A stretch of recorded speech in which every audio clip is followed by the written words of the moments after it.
What's good? What's poppin'? What's crack-a-lackin'? Lip gloss be smacking. That girl be acting. Fingers be cracking. Alright.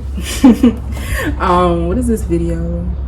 This is the manifestation video. Okay, so basically I wanted to come on here and just chat about manifestation and asking for the things that you want and knowing that they'll come to you because you attract everything that you desire, you know?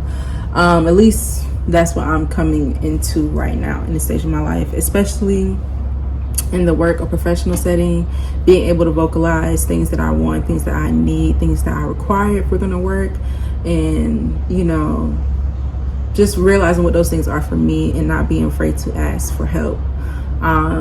I feel like often I would get caught up in just not want to rely on people because it's so hard to rely on folks, but I'm definitely trying to work on that and to be able to just vocalize my wants and needs more. And so that leads us to this fun little story time of how I ended up shooting Jhene Aiko and Big Sean for 420. So 420, I get a text. Was it on 420? No. It was on like April 15th.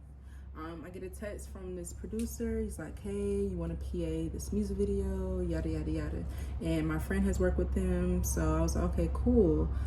So he sends me a list of things I need to get before I get to the set, like stuff for the crew, stuff for Jhene, stuff for other person who's going to be in the video, and just like shopping for them and everything. So I get all that, pull up to the set and everything.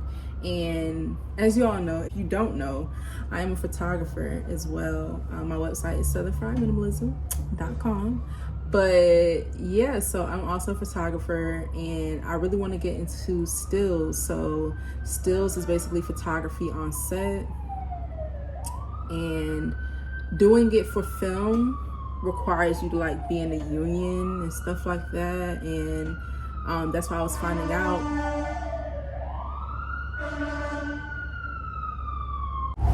So to do stills for TV and film is a lot different because you have to be unionized. You have to be, you know, all these certain working days and all this and that. So that's what I was coming to find out while I was working on these different sets.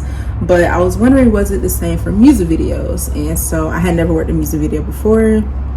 And when I got to set, I was asking, you know, different people. It's like, hey, like, what do you know about photography for music videos? Like, you know, how does a person get into that? And so I was asking like the DPs, the editors and stuff like that. I didn't want to ask the producer yet because he was running around doing stuff, like he was on go. You know, I just didn't want to interrupt his flow. He probably was handling stuff. It was probably, I don't know what was going on, but I didn't want to interrupt. And so, but let me tell you, when you ask for something, you need to be prepared as well to, you know, you need to be prepared to receive it. And so that day, even though I didn't have my answer yet, I definitely packed my handy dandy camera bag. I could fit like 7 cameras in here. That's usually what I have on me. And yes, I packed my camera bag, had it in my car, and just had it with me going to set. And when I finally asked the producer, so this was about half the day in, yeah, they had already started filming the video, and I asked the producer, I was like, hey, like, you know, like he had downtime too. So I was like, hey, like, how does a person get into like shooting photography for music videos, like stills and everything? He was like, they just get a camera and do it. I said, so if I had a camera right now, that's what you would tell me to do, is just get a camera and do it? He's like, yeah, let's make dreams happen. I said, okay, all right, cool. So I went to my car, grabbed my camera bag, and yeah, I had all my cameras in there. And for anybody that's into analog film photography and everything, if you look at the Jhene Aiko Trying to Smoke video, like, it's very low light, very hazy to say the least. So yeah, that was just like interesting, but I definitely wanted to shoot it on film, and so I had like a bunch of film with me as well. So I shot on Mamiya RB67, I shot Kodak Portra 400, and yeah, I was just shooting. I think I shot like 4 rolls. Like, I was just like, it's gonna be some gold in here. Like, ooh, I was so excited. Fast forward, we did that for a couple hours, a lot of hours, and we didn't wrap till like maybe 12:30 the next morning. And now this is April 16th, I believe.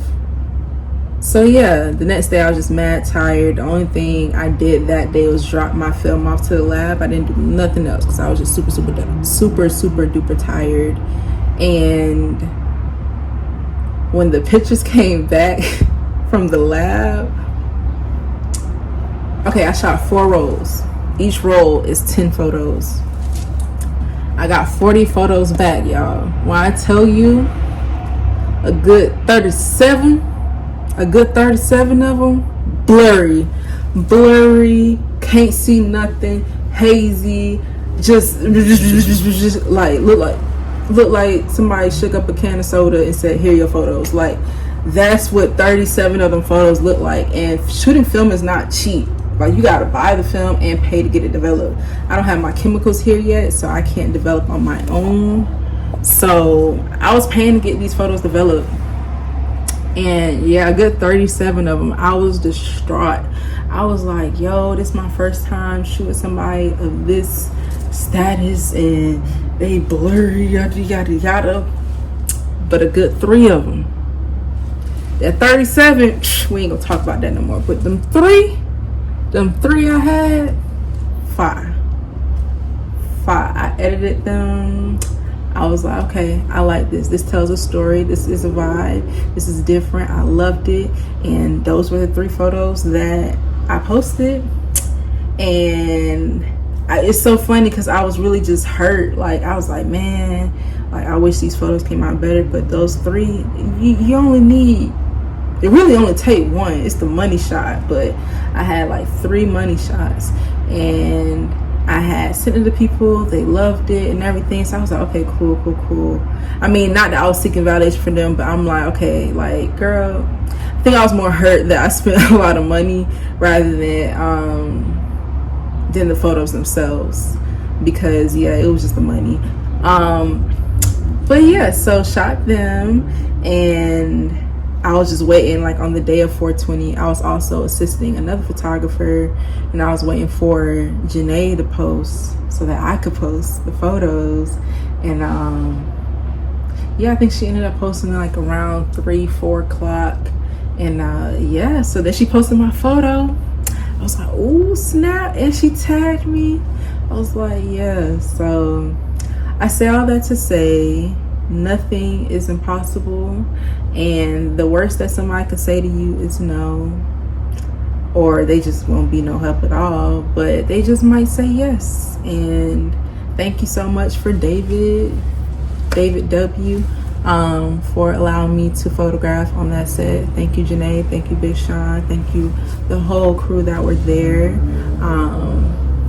So yeah, those are the photos on my Instagram. Check them out. Yeah, that's it. Bye, y'all.